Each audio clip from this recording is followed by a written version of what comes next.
Es la base que el Centro Nacional de Pesquisa y Conservación de Tortugas Marinas tiene en Praia do Forte, una antigua villa de pescadores transformada en centro turístico que concentra la mayor cantidad de nidos de las especies olivácea, boba y carey de Brasil.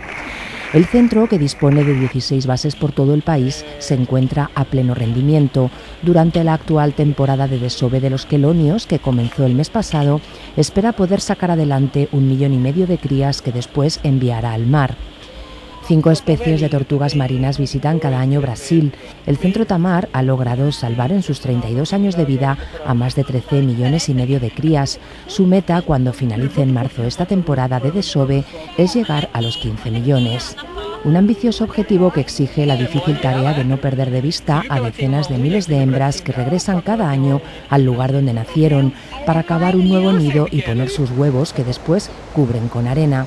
Por eso, además, hay que marcar con placas los nidos esparcidos a lo largo de los 900 kilómetros de playa que tiene el litoral brasileño, para impedir que sean pisoteados, saqueados o atacados por animales y predadores.